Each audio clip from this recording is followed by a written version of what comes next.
Hello दोस्तों, good morning, सुप्रभात। कैसे हो आप सब? पीसीएस स्पेशल क्लासेज में आपका स्वागत है। पीसीएस के एग्ज़ाम अभी आपके आगे आने वाले हैं, तो जो भी बच्चे पीसीएस के किसी भी एग्ज़ाम की तैयारी कर रहे हैं वो हमारे चैनल को सब्सक्राइब कर लीजिए, ताकि हमारी आने वाली सभी वीडियो आप तक पहुंचती रहे। क्योंकि इस सीरीज़ में जितने भी हम क्वेश्चन कर रहे हैं वो आपके आगामी एग्जाम के लिए बहुत ही महत्वपूर्ण है। पीसीएस के अलावा अन्य एग्जाम की अगर आप तैयारी कर रहे हैं तो उसके लिए भी जो क्वेश्चन है आपके लिए बहुत ही इंपॉर्टेंट है। तो चलिए क्लास को स्टार्ट करते हैं।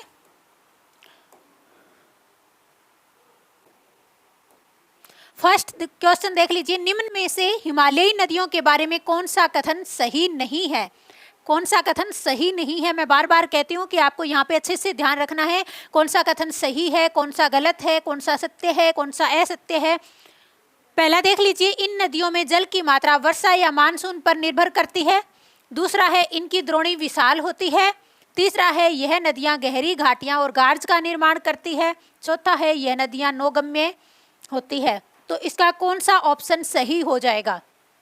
हिमालयी नदियां, इनके बारे में कौन सा एक कथन गलत हो जाएगा? तो चलिए एक एक करके देखते हैं। पहला है, इन नदियों में जल की मात्रा वर्षा या मानसून पर निर्भर करती है। तो पहला ही ऑप्शन इसमें गलत हो जाएगा, क्योंकि हिमालयी नदियां वर्षा पर निर्भर नहीं करती है। इनमें वर्षा के अलावा ग्लेशियर से जो पानी आता है पहाड़ों से, आपको पता है जैसे कौन कौन सी नदियाँ हैं, जैसे सिंधु नदी है, झेलम, चिनाब, रावी, व्यास, सतलुज, गंगा नदी, यमुना नदी, ये सारी नदियां कहाँ से निकलती है? हिमालय से निकलती है। तो ये सारी नदियां वर्षा या मानसून पर निर्भर नहीं है। इसके अलावा कौन सी नदियां होती है? प्रायद्वीपीय नदियां। कौन सी? प्रायद्वीपीय नदियां जो होती है ये किस पे निर्भर होती है? ये निर्भर होती है वर्षा पे। तो ये वाला ऑप्शन आपका गलत हो जाएगा। तो इसका सही आंसर यही हो जाएगा, ऑप्शन नंबर 1 गलत ही हमें बताना है। क्या बताना है? गलत ऑप्शन कौन सा दिया है। तो पहला ही गलत हो जाएगा, बाकी तीनों सही है।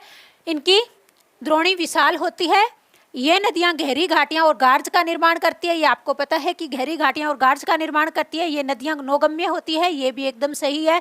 पहले वाला इसका सही आंसर हो जाएगा, ऑप्शन नंबर ए।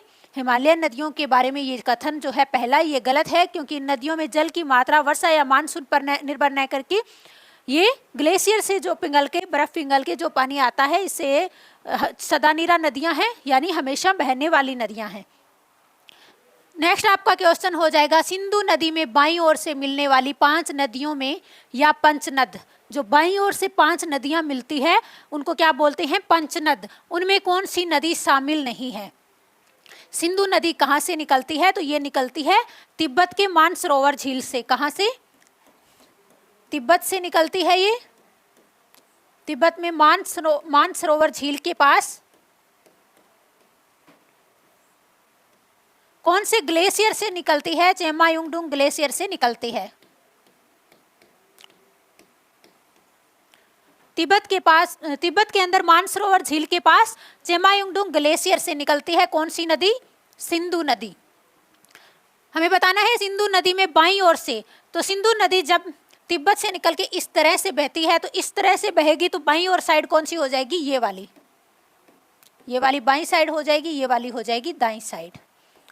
5 नदियां बाईं तरफ से कौन कौन सी 5 नदियां मिलती है? तो झेलम, चिनाब, रावी, व्यास और सतलुज, ये 5 नदियां, जिन्हें मिला के क्या बोला जाता है? पंचनद। ये 5 ही नदियां किस साइड से मिलती है? ये मिलती है आपकी बाईं साइड से। झेलम, चिनाब, रावी, व्यास और सतलुज। लेकिन श्योक नदी जो है ये किस साइड से मिलती है? ये मिलती है दाहिनी साइड से।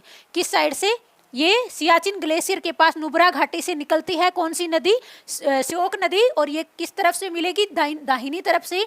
इसके अलावा गिलगित नदी आगे जाकर और काबुल नदी, ये भी सिंधु नदी में मिलती है। और ये किस साइड से मिलती है? ये दाहिनी तरफ से मिलती है। जबकि झेलम, चिनाब, रावी, व्यास और सतलुज, ये सारी नदियाँ बाईं तरफ से मिलती है।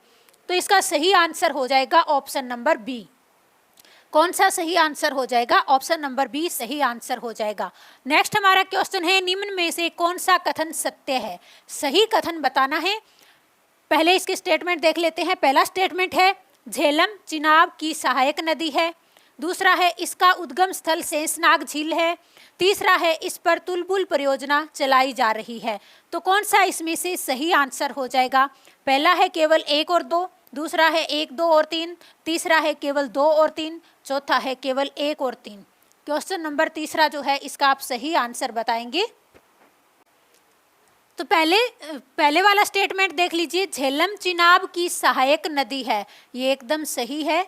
झेलम चिनाब की सहायक नदी है। झेलम नदी कहाँ से निकलती है? तो ये कश्मीर में कौन सी झील है? शेषनाग झील से, शेषनाग झील से निकलती है। कौन सी झील से? शेषनाग झील से झेलम नदी निकलती है कश्मीर में, शेषनाग झील से। और ये चिनाब की सहायक नदी है। और आगे जाके कहाँ पे मिल जाती है? ये मिल जाती है चेनाब नदी में। कौन सी नदी में? चेनाब नदी में। तो पहले वाला ये ऑप्शन एकदम सही है कि ये झेलम चिनाब की सहायक नदी है। दूसरा है इसका उद्गम स्थल शेषनाग झील से है, तो ये मैंने आपको बता दिया, ये शेषनाग झील से है। तीसरा है इस पर तुलबुल परियोजना चलाई जा रही है, तो इस पे कौन कौन सी परियोजना चलाई जा रही है? तुलबुल और उरी परियोजनाएं किस पे चलाई जा रही है? झेलम नदी पर। चिनाब नदी कहाँ से निकलती है? तो चिनाब नदी आपकी निकलती है रोहतांग दर्रे से। कहाँ से? रोहतांग दर्रे से चिनाब नदी निकलती है। कहाँ पे है ये? हिमाचल प्रदेश में है रोहतांग दर्रे, जहाँ से चेनाब नदी निकलती है। तीनों ही ऑप्शन सही है, तो ऑप्शन नंबर सी आपका सही आंसर हो जाएगा। 1, 2 और 3 तीनों ही इसमें सही है। ऑप्शन नंबर सी आपका सही आंसर हो जाएगा। नेक्स्ट है, निम्न में से कौन सी परियोजना चिनाब नदी पर नहीं है?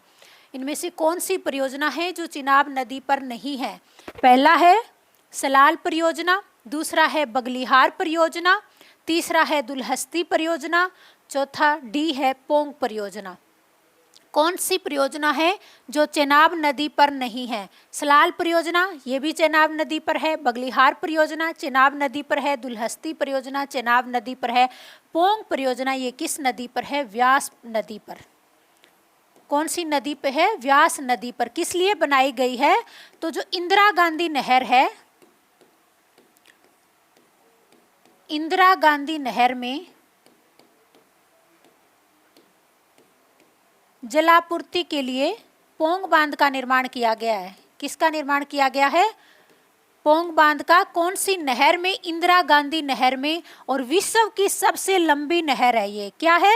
विश्व की सबसे लंबी नहर, नदी नहीं है, विश्व की सबसे लंबी नहर है। विश्व की सबसे लंबी नहर कौन सी हो जाएगी? इंदिरा गांधी नहर। ये क्वेश्चन आपसे पूछा जा सकता है कि विश्व की सबसे लंबी नहर कौन सी है? तो इंदिरा गांधी नहर हो जाएगी। कहाँ से निकलती है? तो हरिके बैराज से निकलती है। कहाँ से निकलती है? हरिके बैराज से, जहाँ पे व्यास और सतलुज नदी दोनों आकर मिलती है। कहाँ पे मिलती है? व्यास और सतलुज नदी हरिके नामक स्थान पे मिलती है दोनों नदियां। और यहीं पे हरिके बैराज बनाया गया है, जहां से इंदिरा गांधी नहर निकलती है। और ये विश्व की सबसे लंबी नहर है, जो राजस्थान के सूखाग्रस्त इलाकों में सिंचाई के काम में आती है। कौन सी? इंदिरा गांधी नहर का पानी कहाँ पे यूज होता है? राजस्थान के सूखाग्रस्त इलाकों में। सबसे लंबी नदी है, सबसे लंबी नहर है। और व्यास नदी के ऊपर पोंग बांध का निर्माण किया गया है इंदिरा गांधी नहर में जलापूर्ति के लिए। तो इसका सही आंसर हो जाएगा पोंग बांध। कौन सी परियोजना चेनाब नदी पर नहीं है? पोंग परियोजना चेनाब नदी पर नहीं है। कौन सी नदी पे है? ये व्यास नदी पे है। Next question. नेक्स्ट हमारा क्वेश्चन है, भारत किस जलवायु कटिबंध में स्थित है?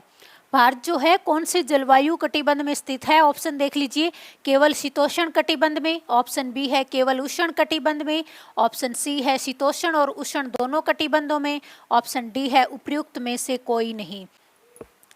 आपको पता है कि जो भारत है, भारत के बीचों बीच से कौन सी रेखा निकलती है? कर्क रेखा। कौन सी निकलती है? कर्क रेखा। तो इसके कर्क रेखा के जो नीचे का एरिया ये क्या कहलाएगा? उष्ण कटिबंध। क्या कहलाएगा? उष्ण कटिबंध। ऊपर वाला आपका है शीतोष्ण कटिबंध। तो ये कौन से कटिबंध में हो जाएगा? दोनों ही कटिबंध में हो जाएगा, उष्ण में और शीतोष्ण कटिबंध में। कौन सा ऑप्शन सही हो जाएगा? सी वाला आपका ऑप्शन सही हो जाएगा। शीतोष्ण और उष्ण दोनों कटिबंध में स्थित है।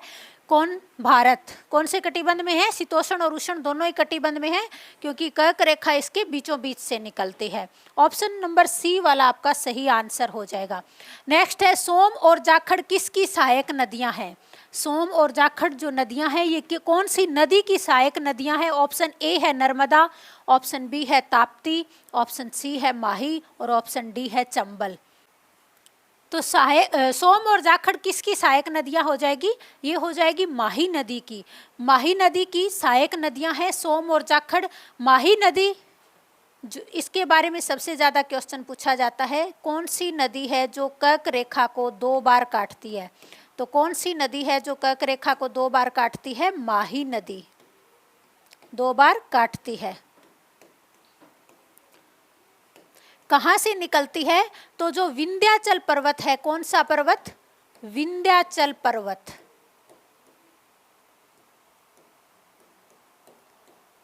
इसके पश्चिमी साइड में मेहद झील से निकलती है। कौन सी झील से? मेहद झील से निकलती है। कौन सी नदी? माही नदी, जो इस तरह से बहती है, यानी कर्क रेखा इसके कर्क रेखा को ये 2 बार काटती है। तो माही नदी मेहद झील से निकलती है, विंध्याचल पर्वत के पश्चिमी साइड से निकल रही है और ये कर्क रेखा को 2 बार काटती है। सोम और जाखड़ इसकी सहायक नदियां हैं। ऑप्शन नंबर सी इसका सही आंसर हो जाएगा। इसके अलावा नर्मदा नदी, ये भी आपके कहाँ पे है? मध्य प्रदेश में है, अरब सागर में गिरती है। ताप्ती नदी, ये भी अरब सागर में गिरती है, ये मध्य प्रदेश में है। चंबल नदी, ये भी मध्य प्रदेश राजस्थान से होती हुई कहाँ पे मिल जाती है? यमुना नदी में। नेक्स्ट है, कावेरी नदी के बारे में कौन सा कथन असत्य है? कावेरी नदी के बारे में कौन सा कथन असत्य है, सही कथन नहीं है? पहला देख लीजिए, इसका उद्गम ब्रह्मगिरी पहाड़ी से हुआ है। इसे भारत की गंगा कहा जाता है। तीसरा है, शिव समुद्रम जलप्रपात इस पर स्थित है। चौथा है, प्राणहिता इसकी सहायक नदी है। तो कौन से वाला ऑप्शन आपका सही आंसर हो जाएगा? कौन सा आपका सही आंसर हो जाएगा? इसका उद्गम ब्रह्मगिरी पहाड़ी से हुआ है, एकदम सही है। कहाँ से हुआ है? कर्नाटक के अंदर ब्रह्मगिरी पहाड़ी से हुआ है। कावेरी नदी जो कि कर्नाटक, केरल और तमिलनाडु 3 राज्यों से होकर बहती है, इसे भारत की गंगा कहा जाता है। 2 क्वेश्चन आपसे इस तरह से पूछे जाते हैं, दक्षिणी गंगा किसे कहा जाता है? एक तो पूछा जाता है दक्षिण गंगा। दक्षिणी गंगा कौन सी हो जाएगी? तो ये आपकी हो जाएगी गोदावरी। कौन सी हो जाएगी? गोदावरी। इसके अलावा दक्षिणी भारत की अगर गंगा पूछ ली जाती है, दक्षिणी भारत की गंगा, तो कौन सी हो जाएगी? दक्षिणी भारत की गंगा, तो ये हो जाएगी कावेरी। कौन सी हो जाएगी? कावेरी। तो इस चीज़ का आपको ध्यान रखना है, दक्षिणी गंगा किसे कहा जाएगा? गोदावरी को। और दक्षिणी भारत की गंगा किसे कहा जाएगा? कावेरी को। तो इसे भारत की गंगा कहा जाता है, इसे दक्षिणी भारत की गंगा कहा जाता है। मिस्टेक हुई है यहाँ पे, तो पहला भी सही है, दूसरा भी सही है। शिव समुद्रम जलप्रपात इस पर स्थित है, ये भी सही है। पर प्राणहिता इसकी सहायक नदी है। प्राणहिता किसकी सहायक नदी है? गोदावरी की सहायक नदी है। प्राणहिता, वेनगंगा, पेनगंगा, ये सब किसकी सहायक नदियां हैं? तो ये सारी गोदावरी की सहायक नदियां हैं। ये वाला आपका ऑप्शन गलत हो जाएगा। कावेरी की कौन कौन सी सहायक नदियां हैं? तो कावेरी की हो जाएगी जैसे लक्ष्मण तीर्थ, काबिनी, सुवर्णावती, भवानी, अमरावती, हरंगी, हेमावती, ये सारी कावेरी की सहायक नदियां हैं। नेक्स्ट क्वेश्चन है क्वेश्चन नंबर 8, निम्न में से कौन सा कथन जो है सही सुमेलित नहीं है? कौन सा एक सही नहीं है? पहला है थीन बांध परियोजना रावी नदी पे, एकदम सही है। दूसरा है माता टीला परियोजना बेतवा पे, ये भी सही है। तीसरा है फरक्का बैराज हुगली नदी पे, ये भी सही है। राजघाट परियोजना यमुना नदी पे, ये वाला गलत हो जाएगा। ये कौन सी नदी पे है? बेतवा नदी पे है। कौन सी नदी पे हो जाएगा? बेतवा नदी पे। ये उत्तर प्रदेश और मध्य प्रदेश की सांझी परियोजना है। कौन सी? राजघाट परियोजना। राजघाट परियोजना कौन सी नदी पे है? बेतवा नदी पे है। तो ऑप्शन नंबर डी आपका सही आंसर हो जाएगा। कौन सा ऑप्शन सही हो जाएगा? Option number D. Next question है कुंजिकल जलप्रपात किस नदी पर स्थित है? पहला है वराही नदी पर, दूसरा कल्लर नदी पर, तीसरा है मांडवी नदी पर, चौथा है इंद्रावती नदी पर। वराही नदी कहाँ पे है? कर्नाटक में। कहाँ पे हो जाएगी? कर्नाटक में। कल्लर नदी केरल में। मांडवी नदी ये कौन कौन से राज्यों में बहती है? गोवा, कर्नाटक, और कौन से राज्य में बहती है? महाराष्ट्र में। और इंद्रावती नदी छत्तीसगढ़।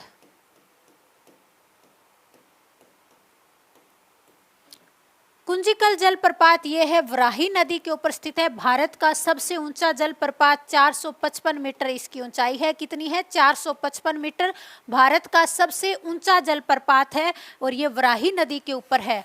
ऑप्शन नंबर ए आपका सही आंसर हो जाएगा। वराही नदी के ऊपर कुंजिकल जलप्रपात है। नेक्स्ट आपका क्वेश्चन है, पृथ्वी के ऊपरी भाग पर भ्रमण करने वाली भूकंपीय तरंगे कौन सी है? पृथ्वी के ऊपरी भाग पर ऑप्शन देख लीजिए, पी तरंगे, ऑप्शन बी है एस तरंगे, ऑप्शन सी है एल तरंगे, या ऑप्शन डी इनमें से कोई नहीं। कौन सा आपका आंसर सही हो जाएगा? पी तरंगे, इन्हें क्या कहते हैं? हम प्राथमिक तरंगे भी कहते हैं। कौन सी तरंगे? प्राथमिक तरंगे। एस तरंगे, इन्हें आड़ी तरंगे भी कहा जाता है। कौन सी तरंगे? आड़ी तरंगे। इसके अलावा एल तरंगे, इन्हें क्या कहा जाएगा? धरातलीय तरंगे। धरातलीय तरंगे। तो ऑप्शन नंबर सी वाला इसका सही आंसर हो जाएगा। कौन सा ऑप्शन सही हो जाएगा?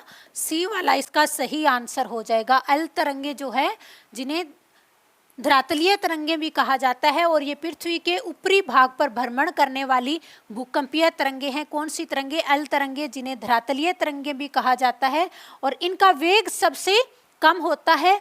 वेग सबसे कम होता है, लेकिन ये सबसे विनाशकारी तरंगे होती है। कौन सी तरंगे होती है? सबसे विनाशकारी तरंगे।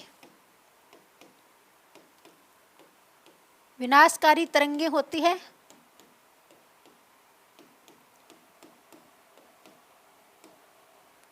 और इनका वेग कम होता है। ये भी आपसे पेपर में पूछा जा सकता है। तो सारी चीज़ें मैंने आपको यहाँ पे नोट करवा दी है। ऑप्शन नंबर सी इसका सही आंसर हो जाएगा। तो आज की क्लास में हमने 10 क्वेश्चन कंप्लीट कर लिए। ये सारे के सारे आपके आगामी एग्जाम के लिए बहुत ही महत्वपूर्ण हैं। तो आज की क्लास में बस इतना ही। नेक्स्ट क्लास में फिर मिलेंगे, तब तक के लिए धन्यवाद।